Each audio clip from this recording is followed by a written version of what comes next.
particular deal that I have going on a pipeline sheet. That's just my thing that I do that I've gotten in the habit of doing because I have a tendency to get extremely disorganized. But if I keep it simplified and on my sheet in front of me, I'll know to touch my every deal every day when I need to, and also track them and rate them. But so that was my question to everybody is really what is one of the things that you focus on that you make sure you track daily and do daily. Hmm. Anybody like to jump in? I can jump in. Yeah, I guess it kind of feeds back into kind of, I guess, maybe a offering that I have for my founders. Like every month, I kind of try to pick like an operational focus, and since like maybe the end of June, we've been focused on revenue producing activities. And those are the activities that drive revenue for your business. Just in case anyone's not familiar with that term. But what I track every single day is the opportunities that I've executed to drive revenue for my business. And so that could look like it could look like sales calls. It could look like outreach, a certain number of outreach attempts that I've made. Um, how many people I've pitched to lead webinars or a seminar or anything like that. So those are the things that I track daily. And what it does is it helps me put the focus on the things that really move the needle for my business. And so yeah, that's something that, like I said, it's a little course that I built out, and it's helped provide clarity around where I'm spending my time, how I'm spending my time, and how I'm executing. So at the end of the week, I'm always able to look and see this worked, this didn't, and the next week I'm not making the same mistakes and doing the same thing that maybe didn't drive any progress for my business. Great stuff. Appreciate that, Philip. Absolutely. Yeah. Thank you, Philip. Anybody I'll follow else? up on that. I'll follow up on Yep. that. So I don't know that it's specific metrics each day, right? Because each day brings a different objective. But what I do like to measure, and I try to keep my day again simple. I'm about my old brain has to simplify things. I want to do three, no more than four things a day. I don't Yeah. want to do a lot, right? So I'm very intense about what I want to do that day. But what I track is when I say I'm going to do this, I'm going to make this call, I'm going to make this decision, or whatever it's going to be, right? I also attach that item to a expected outcome. Like I'm going to do this, and I expect that by doing this, it's going to have this particular uh, uh, uh, impact on my business. And so then what I track is A, did I do the thing? And B, was my assessment right on what I thought it was going to achieve? Because simply doing the thing that you think is going to do something is part of the battle. The real battle is, was I correct or was I wrong? Did I focus on the wrong thing, even though I did it? Did it have the impact that I expected it to have? If I got 50% of the impact, then was it the wrong thing to do? Should I tweak that thing? So I really, obviously, if you're trying to do 50 things in a day and keep track of them, you're never going to be able to do this. But if you can whittle down your day to only saying, I'm going to do these three things, and I expect that these three things will have this impact on my business, and then you go back and you just check, were you right? Did you do it? And were you right? And so that's what I keep track of. More of a philosophy than a specific metric. Mm-hmm. Anybody else would like to share?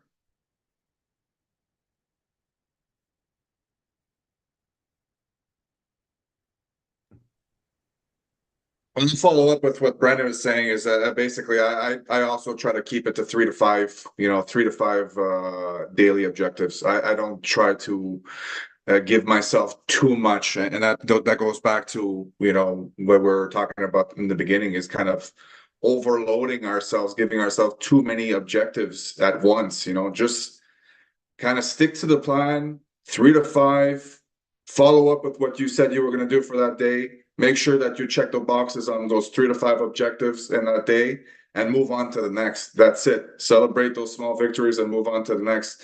Often people give themselves these ridiculously long checklists that are endless, and people get discouraged because they never make it through the end of that checklist, right? So for myself, my Sundays are set for, the planning of the week. That is a non-negotiable. I do it every single Sunday, and I kind of plan out my entire week. But life gets in the way, things get in the way. Our planning isn't perfect, but I make sure that I execute it as much as possible. And if I don't get something done particularly within that day, I just add it to the next, and I keep going, and I make sure that within that week, more or less, I've completed those tasks. But again, I don't give myself these ridiculously long, endless checklists. 3 to 5 a day. Amen to that. Chris Shattuck, I think you had something to say. Yeah, I'm just going to add to that real quick. One thing that I do that has helped me as far as like to-do lists is, for one, I'll write get to do instead of just to do, as a reminder of like, hey, I'm grateful I get to do these things. But the other thing is I will put easy things on there that I have to do every day, like brush my teeth, make breakfast, simple tasks, because, that's a nice little thing in my brain. I heard that from somewhere.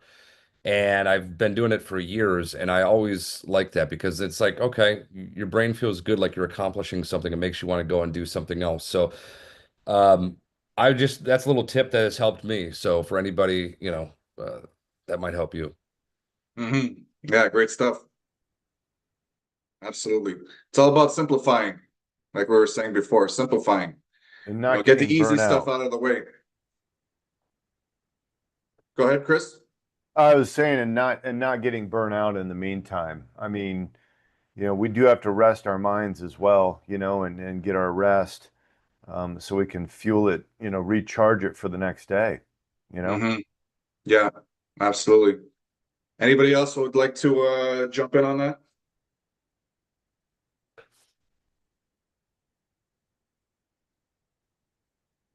No? Okay. I didn't really have a question set up ahead of time for you guys today, but I'm just gonna wing it. You're pretty good at that, Rob. Yes. So okay, let's talk about winging it. That's the first thing I intentionally do is I wing it.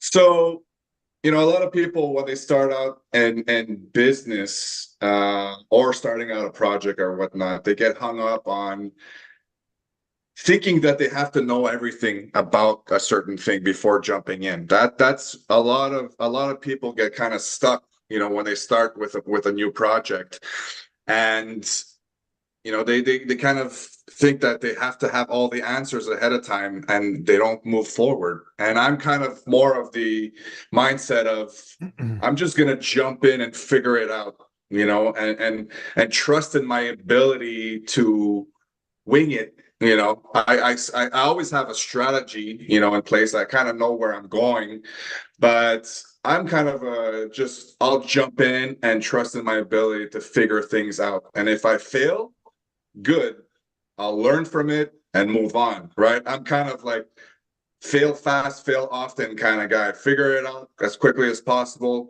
adjust, pivot, move on, right? So how do you guys see that in terms of your businesses? When you started out your business, where you are now, have you had to pivot? Have you learned? Are you where you thought you'd be, or completely off? How have you managed making mistakes, and what have you learned from it? Like, share a little bit about your experiences with starting a new business or starting a new project. The mindset that you would have going into something. Do you figure like you need to know everything about it, or do you trust in your ability to just figure it out and adjust on the fly? Where do you see that? I think Scott wanted to say something. Yeah, so definitely I do believe that raw action solves it all. it is really like having that mindset of it doesn't matter what comes my way, I'm going to figure it out. Is the best mindset you can have, especially for business. Because if you get on into the trap of overthinking, you will never start and you will never learn. And the most important mistakes you're going to make and you're going to learn from are the ones that you do while you are actually doing, not thinking. Because you can come up with a million things that could go wrong in your business, and you could be literally rejecting yourself before anybody rejects you, which is what I was talking about at the beginning of the call. That concept of having, because we have ingrained these limiting beliefs, and we might start thinking, yeah, but why anybody would go for my offer? Maybe my offer is not good enough. Maybe nobody would pay for this thing that I am offering, right? But you don't really know, and you'd be surprised. You don't know really how good your product is unless you get it out into the market and you start testing it. And the thing is that the more you do it and the more feedback you get from people, the better you are going to be able to improve that product or that service. Mm-hmm. Mm-hmm. And Yeah, that's the thing. that makes total sense. Yeah, that makes so you can't have the perfect.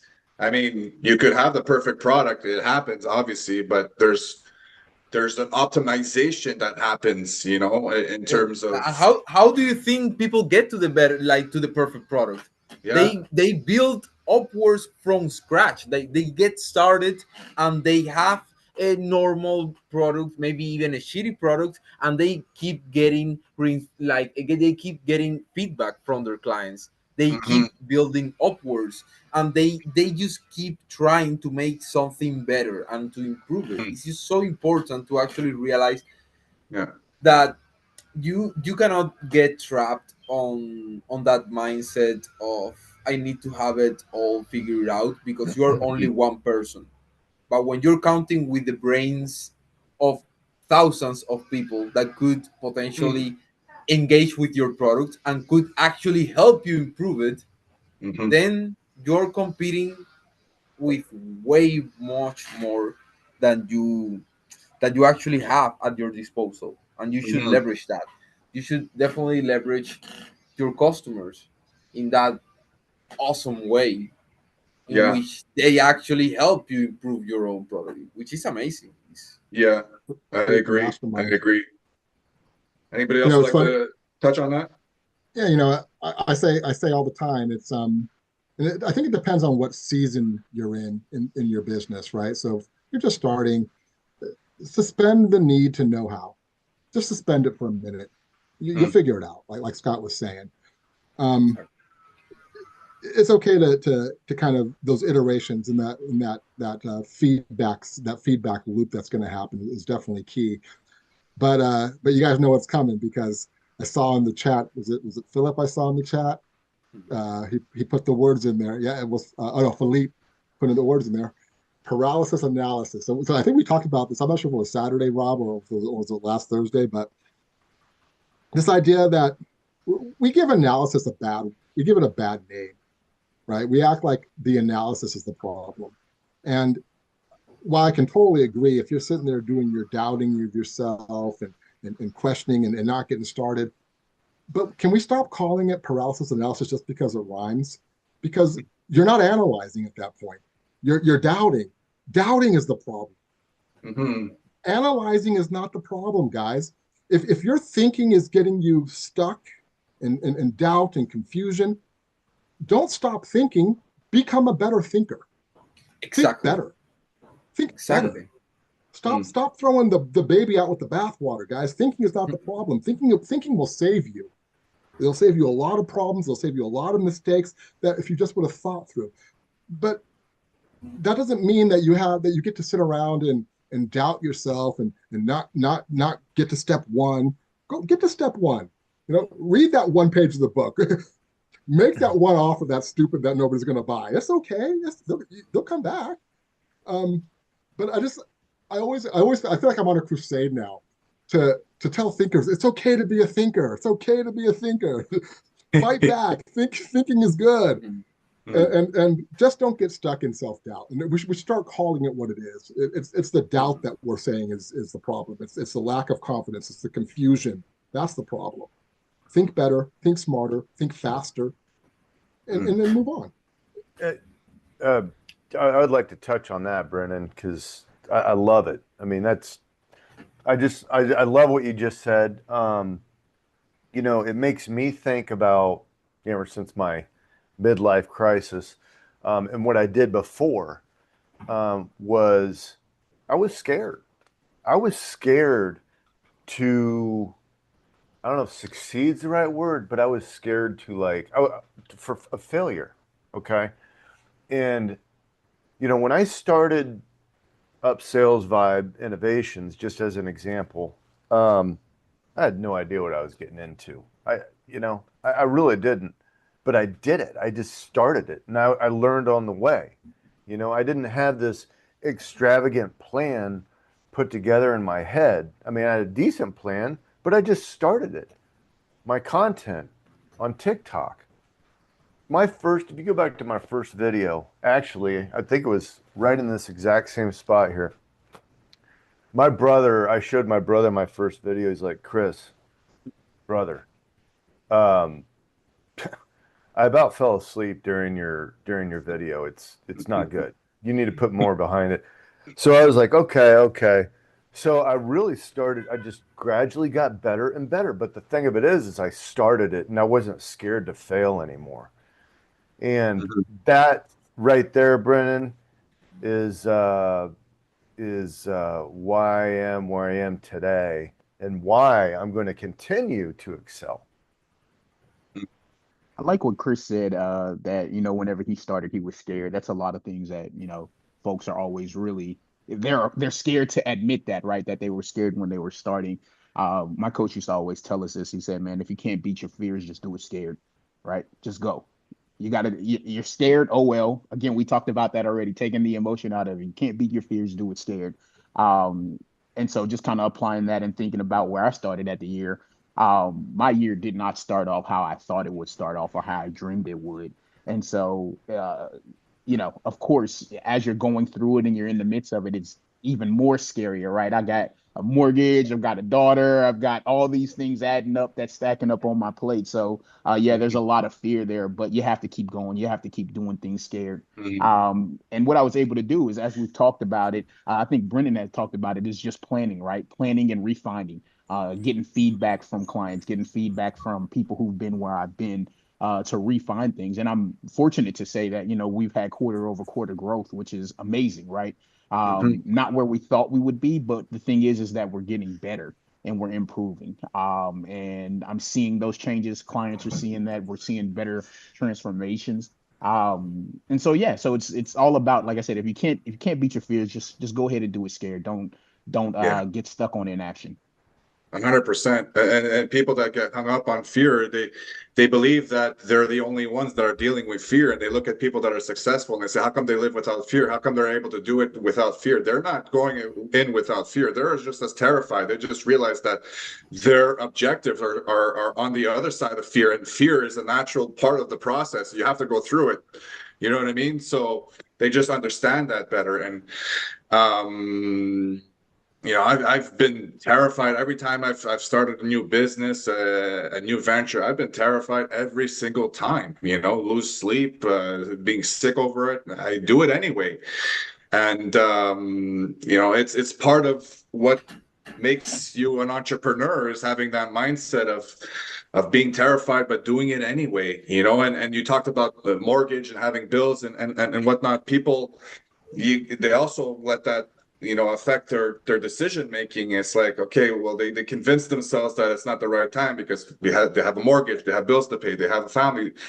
But if you're always constantly looking for that excuse not to start, you will always find it. There's of course going to be risk. There's of course going to be some challenges. Of course going to be fear. But that's part of the process of success. If you want to get to, if that's what you truly want in your life, you want to have a business, you want to follow your dreams, whatever your objectives are, there's going to be some difficult challenges ahead. It's not going to be all smooth sailing. You know what I mean?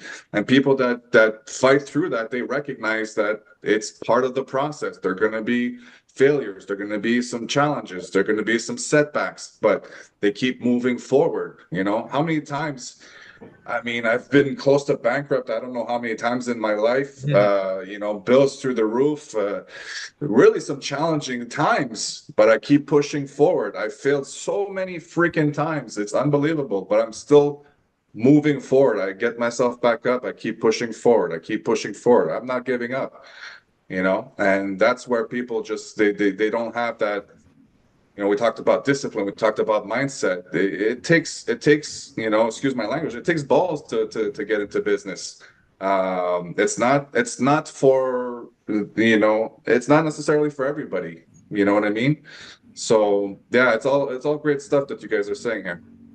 And Jesus said in the chat, the best life is in the other side of fear for sure. Yeah, yeah. Fear is like a portal. It shouldn't be, you know, a lot of people see it as a wall. Fear, they face fear, turn back, walk the other way. But fear is actually a portal. You have to go through it in order to get to where you need to get to. You know, you have to go through it. There's no avoiding it. You have to go through it. You know, I was going to say one last thing from my standpoint, and I always use this as an analogy. But when I acted in high school, okay, and to get up on stage in front of a crowd and lights, scared you're gonna, you know, forget your lines and everything is unbelievable. I mean, you got the butterflies coming through your stomach, you know, but but but the thing of it is if you prepare yourself enough before you get up on stage and you're confident in what you prepared yourself for, once you get up there and the butterflies go away, it's just like an exhilarating feeling. Like, okay, I'm ready to go. I'm ready to act. You know what I mean?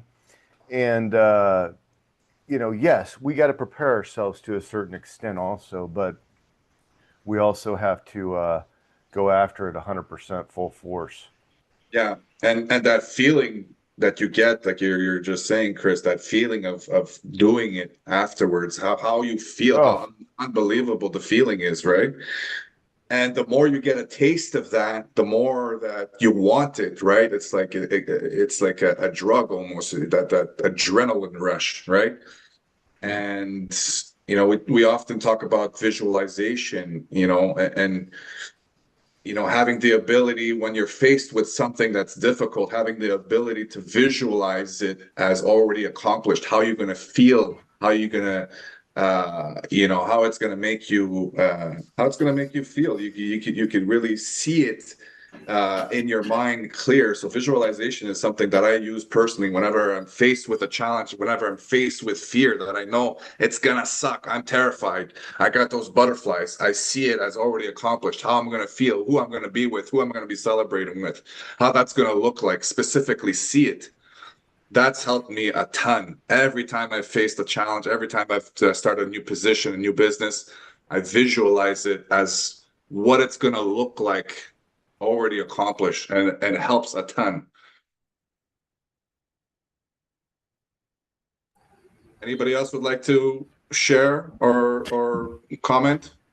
Yeah. So. Oh, sorry. Oh, no. Go you, Chris. I think I have talked enough. I was just gonna say real quick, the analogy that I like to use is, you know, as entrepreneurs, we get to ride the roller coaster, and we made that decision, right? We get to have the ups and the downs and the butterflies in our stomach, and it's exciting because we could choose to just play it safe and just ride the merry-go-round all of our life and do the same thing over and over again. And there's not a lot of risk, there's not a lot of fear. It's just the same thing. But you know, getting into entrepreneurship was like getting on the roller coaster ride and understanding that as through the bad times, but then the good times, the excitement, the fear, all of it.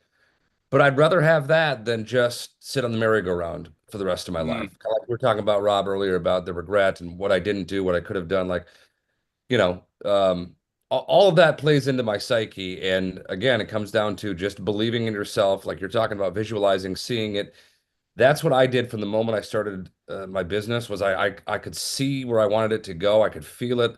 I saw the numbers in my bank account. I saw how much people were going to pay me. I saw the changes that they were going to have, and in a weird way, like it's come to fruition, right? So, but there's been a lot of challenging times, and just keep pushing through those times. Again, coming back to believing in yourself, knowing that all of us have overcome every single challenge that's ever been put in our way. So what's different about this time, right? So those are just some of the things that I think about when it comes to this topic. Yeah, good stuff, Chris. Scott? Yeah, I wanted to mention that when Brennan was talking about not demonizing thinking, he's always spot on because he always goes like for the counter argument, and I love that because he said it himself. He's like the contrarian. I remember. I think it was Chris that asked him if he was on high school on one of those debate clubs. I still haven't. Yeah. I still haven't said yes or no. Yeah, you We kept know it the answer. confidential.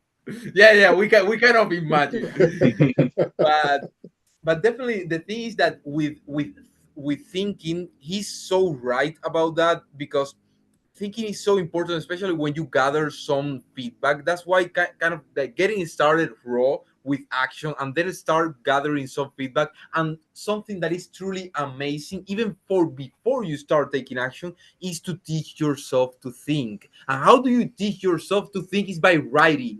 If you write consistently your thoughts, your ideas, your plans, your actionable steps to do stuff, you actually teach yourself to think in a logical and orderly manner. In a very, and when you start thinking from first principles, oh my god, you're really powerful then, really Mm. powerful. Agreed. Absolutely. You know, it dawned on me. I bet you a lot of us on this call are big fans of the book Think and Grow Rich. Mm-hmm. Yeah, He didn't call it Yeah, Do and Grow Napoleon. Rich. He called it Think and Grow Rich. Mm-hmm. We can't start discounting that process. So I love what you're saying, Scott. Yeah, Thank agreed. Anybody else would like to share before we wrap things up? We're almost at the 2 hour mark already.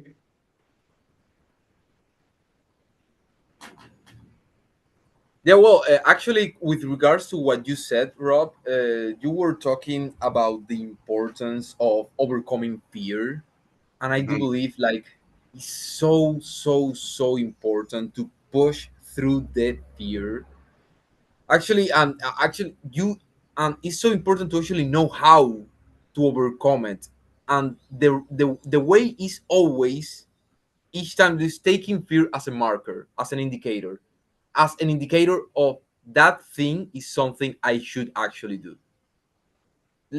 Obviously, like take it with a grain of salt, but I mean, when you are feeling fear and resistance towards doing something that you know you should do, you cannot allow the fear to keep you in shackles. Mm. Because the thing is, a brave man actually has a lot of options. But when you're cowardly, you got very few because you're depriving yourself from going out there and doing a lot of stuff that you could have done if you just had been willing to face the fear, to face the pain. Mm-hmm. I wanted to put an example that happened to me recently with my accident actually, Mm-hmm. that uh, so I was going to this place. It's called Tribal. It's a co-working space here in Bali that all the digital nomads and entrepreneurs go to gather there to work and everything and do networking. And it's just really awesome. I have dreamt about going to that place for so long. I really wanted to be there, and I have seen so many like big YouTubers and everything just recording themselves, like educational content creators, and Mm-hmm. talking about all of that in there in that safe place. And I thought, oh, I gotta be there. I gotta be there. It's my mission Mm-hmm. right now. It's my mission. So I rented a bike, and I decided I was going there. I don't know the streets here. I know I know how to get somewhere because of Google Maps, but it's really hard to ride a bike at the same time you're watching Google Maps when you don't have like that thing to place your phone there. And yeah, I was just kind of like really, and I haven't ride a bike a lot. I used to drive only, but the only bike I used to ride actually was my brother's when I was back at home, and very little. And the thing is, I did it anyways. I felt like kind of fearful about it, but I said to myself, I gotta get there, and I'm not going to take a grab or anything. I'm going to go. I also want to have like overcome this fear. It's not like it's I don't want to be controlled by it. And I took it, and I felt the fear. And the best thing is that I had the accident because it was an amazing opportunity to overcome that fear and to experience what's at the other side of things going the wrong way. The way that you think and you fear is going to happen, and Yeah. experiencing it and seeing that you are still alive, luckily. But the thing is, after I fell down and everything, the first thing I did was thinking, I gotta keep going. I stood up. I was just covered in blood. I still picked up the bike and kept going. Then I realized I was kind of fainting, actually, and I had to stop because I knew I was going to crash or something. I could barely see like anything. Everything went like really funny, and I stopped and I sat down there with my helmet and everything, and I was thinking like, oh shit, I think I'm not. I think I'm going to faint here.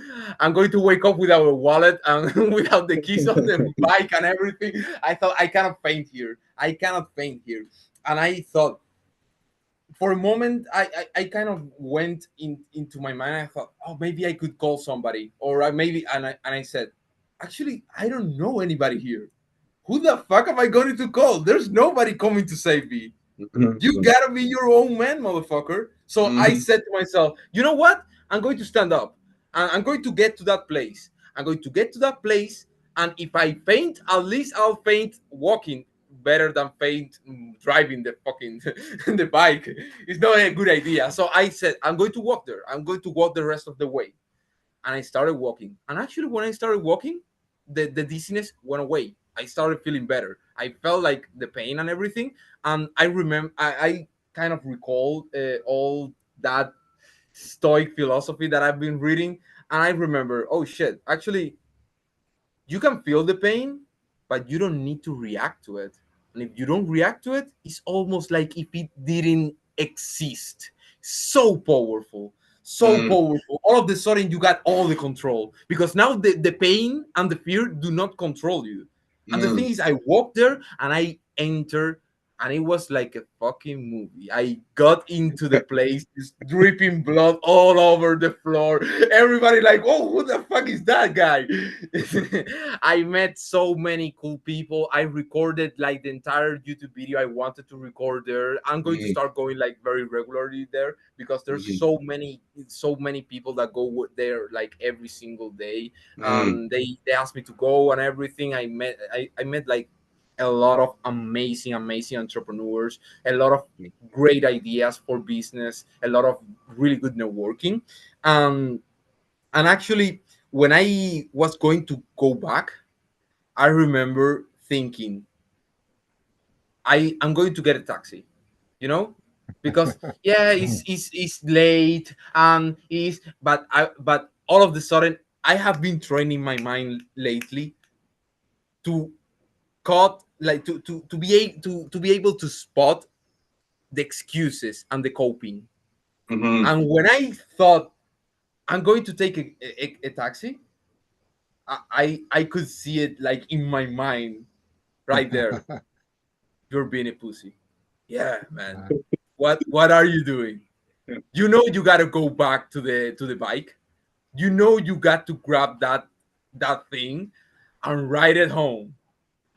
If You did you're it. afraid of ride home because you had an accident, are you not going to ride a bike anymore? And I thought, oh boy, I'm going there. And I Mm. went back, I picked up the bike, and I ride home. And here I am. There you go. Amazing All story, man. nice. Thank you for sharing that. That's cool. Yeah. You Dude, did it. You I'm did it. looking at the tribal. I'm looking at the tribal website, man. I'll meet you Yeah. there tomorrow. I'm Oh, on my man. way. That place looks awesome. That Really? place is amazing. You gotta come, Brennan. It's amazing. The amount of really, really wonderful people you meet there. It's like home. You can talk to everybody there. Like everybody's in self-improvement. Everybody is doing business. Everybody is growing with this growth mindset. It's so amazing. The conversations you have there. Oh, you wouldn't believe it. This Rob, is we got out to of put it this- on. We got to put it on the list for possible Yes. mastermind. Let's It's, do off, it. it's off the hook. Scott, we're coming. We're coming, Scott. Oh, I'd be glad to have you here, boys. Oh. Oh, That's going to wow. be fucking great. Trust me. That Good place is stuff. amazing. Good stuff, guys. Great conversation as usual. I really appreciate your engagement, and it was a great insight, a lot of great communication there. So thank you so much for being here tonight, all of you. Almost 2 hours now. So thanks again. We'll be doing it next Tuesday. Scott, if you've got all these connections now with this tribal, invite them into this call, man. Let's get this networking keep going. Let's keep going. All on this, right. networking. All right. Let's I'll do it. start Let's talking. do Don't it. worry about it. Let's Yeah. live stream in tribal, man. Oh, That'd be that's going cool. to be Cool. epic. That's going to be epic. Definitely. Definitely. Good stuff, guys. Thanks again. Have a great day. Have a great evening, and we'll be in touch within the communities.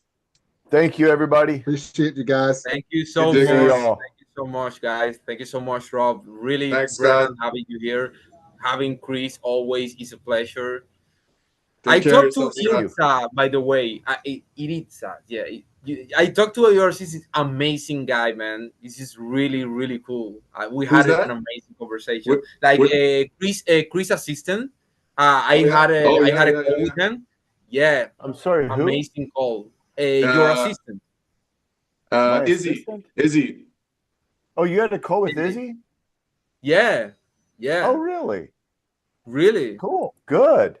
Good. Yeah, I wouldn't call him my assistant. More, I mean, he calls me sir. Okay, but that's just his culture. I'm teaching him, and he's helping me. So we're helping each other. You know what I'm saying? Yeah. And so yeah, he's a good kid. He's learned a lot. He's just a hard worker. Mm. Yeah, Hard worker. 100%. I saw it on the call, and yeah, he's really committed, and he has this growth mindset and this passion for what he's doing, and that's just really awesome to see. You know. Yeah. Yeah, definitely. Scott, how long ago did you go to that tribal place? Yesterday, like. Oh, yesterday's when you had your accident. Yeah. I literally yesterday night. So Wow. and Yeah. right now it's like 9 a.m. I haven't slept yet because I have been like all night working and stuff, like since I have like the opposite hours. So Right. Mhm. Yeah. Keep it up. I'm going to Scott. go to bed now. So for Yeah. me, it's kind of like the same day still. Right, yeah. right. Go Get some rest, brother. Reset. Yeah, definitely. All right, gentlemen. Have a good one. See Talk to y'all. you soon. An See ya. absolute pleasure, gentlemen. Okay.